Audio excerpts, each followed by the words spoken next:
അതില് രക്തസാക്ഷികളെ അപമാനിക്കുന്ന വിധത്തിൽ പോസ്റ്ററുകൾ പതിക്കുന്നത് പ്രകോപനമുണ്ടാക്കലാണ്. പ്രകോപനമുണ്ടാക്കി ആ പ്രകോപനത്തിന്റെ മറവിൽ പുതിയ വിവാദമുണ്ടാക്കുക എന്നുള്ളതാണ് യൂത്ത് കോൺഗ്രസും ഉദ്ദേശിക്കുന്നത്. ഞാൻ അവരോട് ആവശ്യപ്പെടുകയാണ്, അനാവശ്യമായ പ്രകോപനം ഉണ്ടാക്കരുത്.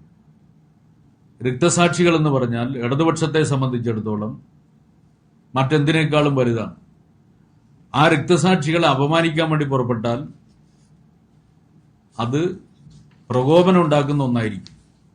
അതുകൊണ്ട് ജില്ലാ ഭരണകൂടത്തോടും പോലീസ് സംവിധാനത്തോടും കൂടി ഞാൻ ആവശ്യപ്പെടുകയാണ്, അനാവശ്യമായി പ്രകോപനമുണ്ടാക്കാൻ വേണ്ടി യൂത്ത് കോൺഗ്രസുകാർ ശ്രമിക്കുമ്പോൾ, കോൺഗ്രസും ശ്രമിക്കുമ്പോൾ ആ പ്രകോപനത്തിന് ഇടയാവുന്ന വിധത്തിലുള്ള എന്ത് സംഭവം ഉണ്ടായാലും ജില്ലാ ഭരണകൂടവും ജില്ലാ പോലീസ് സംവിധാനവും ഇടപെടണം. ജില്ലാ സെക്രട്ടറിയെ എതിർകക്ഷിയാക്കി വെച്ചിട്ടുള്ള ഒരു ഹർജി പോയിരുന്നു സുരക്ഷയെ ബന്ധപ്പെട്ട്. അല്ല, അത് നമുക്ക് പിന്നെ എടുക്കാം. കാരണം LDFന്റെ വിഷയമല്ലല്ലോ, CPMന്റെ വിഷയമല്ലേ. ഇവിടെ ഞാനത് പറയുന്നത് ഉചിതമല്ല. എന്തായാലും ഇപ്പോ എത്രാം തീയതിയായി പുസ്തകം വരുന്നു പറഞ്ഞ്? 4-ാം തീയതി. 4 കഴിഞ്ഞ് 5ഓടുകൂടി ജാഥ ഇവിടുന്ന് കഴിയല്ലോ. ജാഥ കഴിഞ്ഞ് 6-ാം തീയതി നിങ്ങളെ എല്ലാ ചോദ്യത്തിനും മറുപടി പറയാൻ വേണ്ടി ഞാനിവിടെ ഉണ്ടാവും.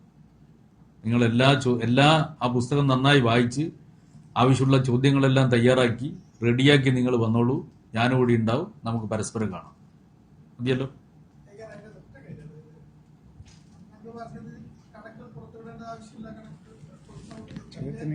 അല്ല, ആ ചോദ്യത്തിന് പ്രസക്തി ഇല്ലല്ലോ. പറഞ്ഞില്ലേ? അപ്പൊ പറഞ്ഞു, അന്നേരം ചോദിച്ചാൽ അതിന് പ്രസക്തി ഇല്ല. നിങ്ങൾക്ക് അന്നേരം ചോദിക്കാം. എനിക്ക് അതിന് കൃത്യമായിട്ട് മറുപടി ഉണ്ട്. അന്നേരം പറഞ്ഞപ്പോരെ, സമയത്ത് പറഞ്ഞപ്പോരെ, അതിന് എനിക്ക് കൃത്യമായിട്ടുള്ള മറുപടി ഉണ്ട്. ഞാൻ പറയാം, 6-ാം തീയതി നമുക്ക് പറയാം. സന്തോഷം പറയണ്ട.